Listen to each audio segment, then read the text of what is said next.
Hello बच्चों, आप कैसे हो? उम्मीद है कि आप अच्छे होंगे। हम आज हेलो बच्चों, आप कैसे हो? उम्मीद है कि आप अच्छे होंगे। तो बच्चों, हम आज इस वीडियो में आपके लिए दो चर वाले रैखिक समीकरण युग्म अर्थात pair of linear equations in two variable के पार्ट 7 को लेके आए हैं, जो कि आज का प्रथम प्रश्न है बच्चों। यदि संख्या का इकाई अंक y तथा दहाई अंक x हो तो अंकों के स्थान पलटने पर अभिष्ट संख्या क्या होगी? ए में एक्स वाई, बी में 10y प्लस एक्स, सी में 10x प्लस वाई और डी में कोई नहीं। बच्चों, आपको दिया हुआ है इकाई बराबर y तथा दहाई बराबर x। यह संख्या जब भी बनेगा बच्चों, और इसका जो है नया पलटने पर इकाई बराबर x तथा दहाई बराबर y, यहाँ इसलिए यहाँ अभिष्ट संख्या हो जाएगा बच्चों। अभिष्ट संख्या बराबर 10x प्लस वाई। ये इकाई अंक ये और दहाई ये लेंगे तो 10x प्लस वाई होगा। तब जब यहाँ हम इकाई अंक x लेंगे, यहाँ इकाई अंक y लिए हैं, यहाँ इकाई अंक दहाई अंक x लिए हैं, यहाँ दहाई अंक y लिए हैं, यहाँ इकाई अंक x लिए हैं, तब अभिष्ट संख्या यहाँ होगा बच्चों। अभिष्ट संख्या 10y प्लस x, अर्थात 1 का आंसर हो जाएगा बच्चों ऑप्शन नंबर बी। बच्चों, आज का जितना भी प्रश्न है सभी प्रश्न हल्का है। आपको सारे प्रश्न जो दिए हुए हैं थ्योरेटिकल प्रश्न है, जो कि आप लोगों के थ्योरी के आधार पे ये सारे प्रश्न आप लोगों का दिया हुआ है। अब प्रश्न नंबर 2 है आपको। प्रश्न नंबर 2 दिया हुआ है बच्चों, यदि शांत जल में नाव की चाल x किलोमीटर प्रति घंटा और धारा की चाल y किलोमीटर प्रति घंटा हो तो धारा की दिशा में नाव की चाल क्या होगी? ए में x बट्टे वाई किलोमीटर प्रति घंटा, बी में x माइनस वाई किलोमीटर प्रति घंटा, सी में y माइनस एक्स किलोमीटर प्रति घंटा और डी में x प्लस वाई किलोमीटर प्रति घंटा। बच्चों, आपको नाव की चाल बराबर x किलोमीटर प्रति घंटा दिया हुआ है, धारा की चाल बराबर y किलोमीटर प्रति घंटा दिया हुआ है। ये आपको जल है, ये जल प्रवाहित हो रही है और इस जल में इस दिशा में जल प्रवाहित हो रही है बच्चों। अब इस दिशा में जब कोई नाव चलेगी तो इसके धारा के साथ इसका चाल जुड़ जाता है। तो इसीलिए धारा की दिशा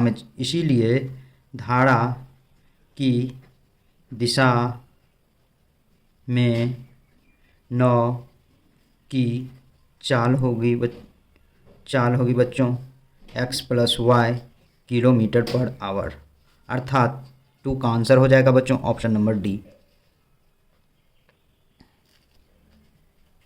नेक्स्ट प्रश्न है बच्चों, प्रश्न नंबर आपको 3 दिया हुआ है। प्रश्न नंबर आपको 3 दिया हुआ है बच्चों। यदि सेम टाइप का प्रश्न है, जिस तरह से 2 है उसी तरह से 3 भी है। यदि शांत जल में नाव की चाल x किलोमीटर प्रति घंटा और धारा की चाल y किलोमीटर प्रति घंटा हो तो धारा के विपरीत दिशा में चाल क्या होगी? ए में x माइनस वाई किलोमीटर प्रति घंटा, बी में y माइनस एक्स किलोमीटर प्रति घंटा, सी में x प्लस वाई किलोमीटर प्रति घंटा और डी में x बाय वाई किलोमीटर प्रति घंटा। बच्चों, यहाँ भी आपको क्या दिया हुआ है? नाव की चाल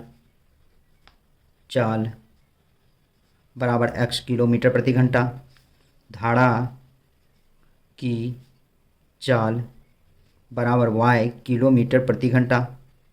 इसी तरह से आपको ये नदी बह रही है, इधर धारा है, इसका इस दिशा में धारा चल रही है और ये नाव इधर से आ रही है। जब भी नाव इधर से आएगा तो ये हमेशा घट जाएगा बच्चों। इसीलिए आपको धारा के विपरीत दिशा, धारा इधर चल रही है बच्चों, ये धारा इधर चल रही है लेकिन इसके विपरीत दिशा में ये नाव आ रही है, तो ये धारा की दिशा है, ये धारा की दिशा हो गया, ये धारा का विपरीत दिशा हो गया। तो धारा की विपरीत दिशा में धारा के विपरीत दिशा में नाव की चाल। यहाँ बच्चों विपरीत दिशा में हमेशा चाल माइनस हो जाएगा, अर्थात इसका आंसर हो जाएगा x minus y kilometre per hour, अर्थात 3 का आंसर हो जाएगा बच्चों ऑप्शन नंबर ए। नेक्स्ट प्रश्न है बच्चों प्रश्न नंबर 4, यदि किसी भिन्न के अंश x और हर y हो तो भिन्न क्या होंगे? ए में x इंटू वाई, बी में y बाय x, सी में x बाय y और डी में x माइनस वाई।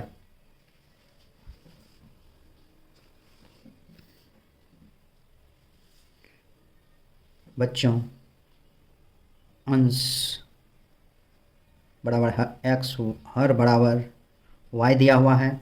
भिन्न आप जानते हैं भिन्न बराबर होता है अंश बट्टे हर, अंश दिया हुआ है x और हर दिया है y, यही आपका आंसर होगा x बट्टे y, अर्थात 4 का आंसर हो जाएगा बच्चों ऑप्शन नंबर सी।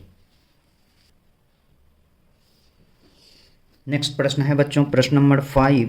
प्रश्न नंबर 5 दिया हुआ है, दो समांतर रेखाओं को सूचित करने का क्या संकेत है जबकि रेखाएं L और M हैं? A में L बाय M, B में L समानांतर M, C में L बराबर M और D में कोई नहीं। बच्चों समांतर रेखा को सूचित करने का संकेत इस तरह से होता है, इसको समांतर रेखा कहते हैं, इसीलिए इसका समांतर रेखा हो जाएगा समांतर रेखा बराबर L समानांतर M हो जाएगा, अर्थात 5 का आंसर ऑप्शन नंबर बी होगा। 6 नंबर प्रश्न है बच्चों प्रश्न नंबर 6, यदि सरल रेखाएं 4x प्लस पी वाई बराबर 16 तथा 2x प्लस 9y बराबर 15 समांतर रेखा है तो p का मान क्या होगा? a में -3, b में 3, c में 18, d में 1/3। बच्चों आसान ही क्वेश्चन है। 4x plus p y equal to 16, 4x plus p y minus 16 बराबर 0।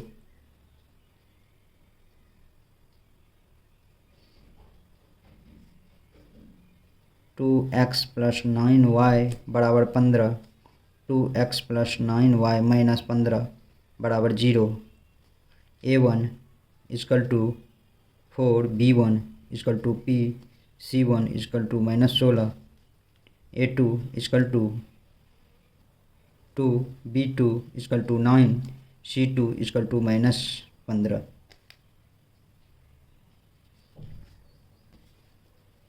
चूँकि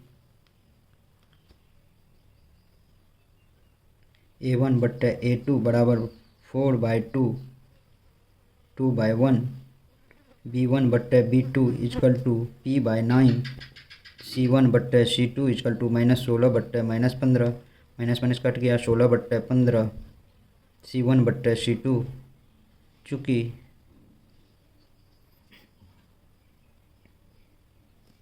चूँकि समांतर रेखाओं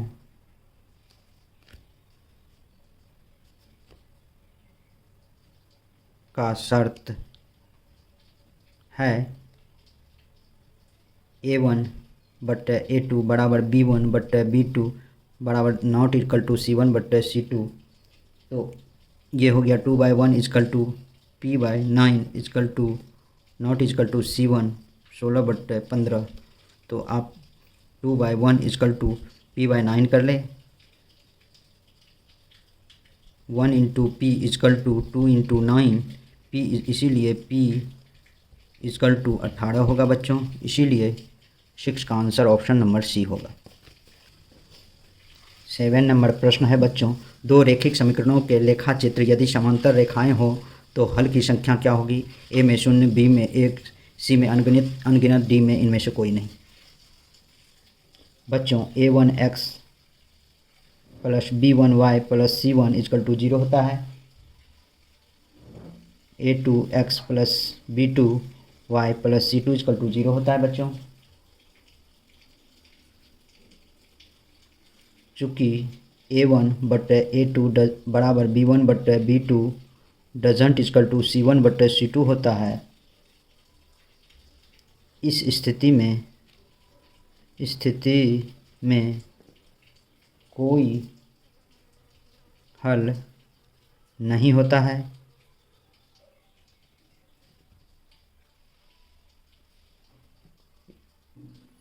अर्थात इसका हल शून्य होगा। अर्थात 7 का आंसर ऑप्शन नंबर ए हो जाएगा।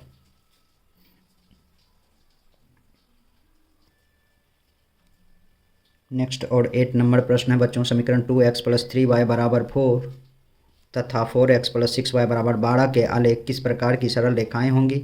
ए में समपाती सरल रेखाएं, बी में समांतर सरल रेखाएं, सी में प्रतिच्छेदी सरल रेखाएं, डी में कोई नहीं।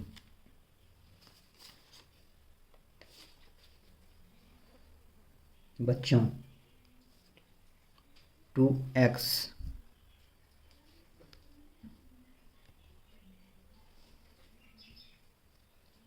Plus 3y equal to 4, 2x plus 3y minus 4 equal to 0, 4x plus 6y equal to 12, 4x plus 6y minus 12 equal to 0 होगा बच्चों। A1 equal to 2, B1 equal to 3, C1 equal to -4, A2 equal to 4, B2 equal to 6, C2 equal to -12।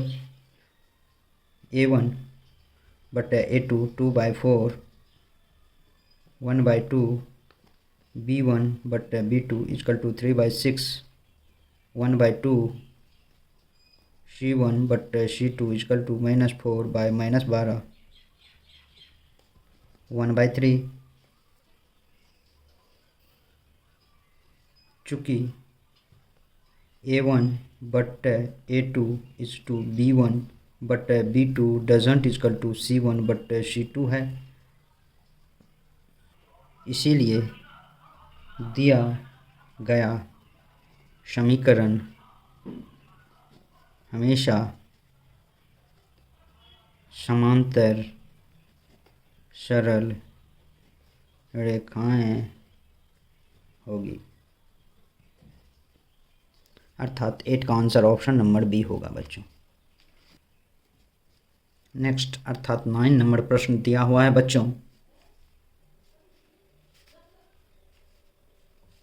9 number प्रश्न दिया है बच्चों, युगपत रैखिक समीकरणों के निकाय A1x plus B1y plus C1 A2x plus B2y plus C2 के अनगिनत हल प्राप्त होते हैं यदि A1 बटे A2 बराबर नॉट इक्वल टू B1 बटे B2 बराबर नॉट इक्वल टू C1 बटे C2। बी में है A1 बटे A2 बराबर नॉट इक्वल टू B1 बटे B2 बराबर C1 बटे C2। सी में है A1 बटे A2 बराबर B1 बटे B2 बराबर नॉट इक्वल टू C1 बटे C2। और डी में है बच्चों A1 बटे A2 बराबर B1 बटे B2 बराबर C1 बटे C2। आपको प्रश्न दिया हुआ है A1x प्लस B1y बराबर C1 है, A2x प्लस B2y बराबर C2 दिया हुआ है बच्चों। A1x plus B1y minus C1 equal to 0, A2x plus B2y minus C2 equal to 0। बच्चों अनगिनत हल तब होगा बच्चों, इस टाइप का इक्वेशन होगा तो अनगिनत हल तब होगा जब बच्चों, यह थ्योरी से आप पढ़ चुके होंगे, जब A1 बटे A2 बराबर B1 बटे B2 डजंट इक्वल टू बच्चों अनगिनत हल होने के लिए बराबर C1 बटे C2। अर्थात A1 बटे A2 बराबर B1 बटे B2 बराबर C1 बटे यदि C2 होगा तो ये हमेशा अनगिनत हल होगा बच्चों। इसीलिए 9 का आंसर हो जाएगा बच्चों ऑप्शन नंबर डी। बच्चों आज का नेक्स्ट और लास्ट प्रश्न है,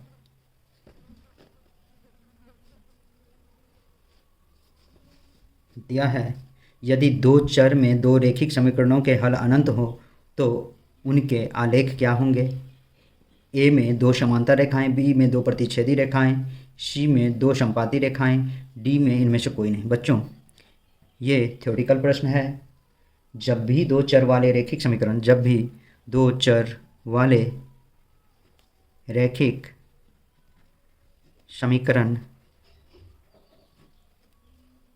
के हल अनंत या अनगिनत होने पर, अनंत या अनगिनत होने पर रेखाएं